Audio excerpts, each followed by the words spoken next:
Morning again, mga kamadlang people and dabber cats. Pagsamasamahin na po natin ang lahat ng manonood sa buong mundo.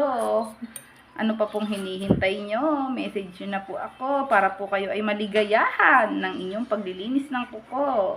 Ano pang hinihintay nyo? Magpalinis na po kayo sa kapwa nyo manicurista na si Rosalie Mendoza. Tara na po, nang matikman po nyo ang masarap na hagod ng aking kamay. Ingrown pa more, masakit ito ateng. Pwedeng sumigaw, pwedeng umaray. Wag lang maninipa. Hi, hi, hi. Eto na po. Here I come. Here we goes.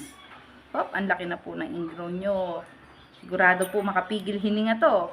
Pigil po hininga. Masakit to. Tiis pa more.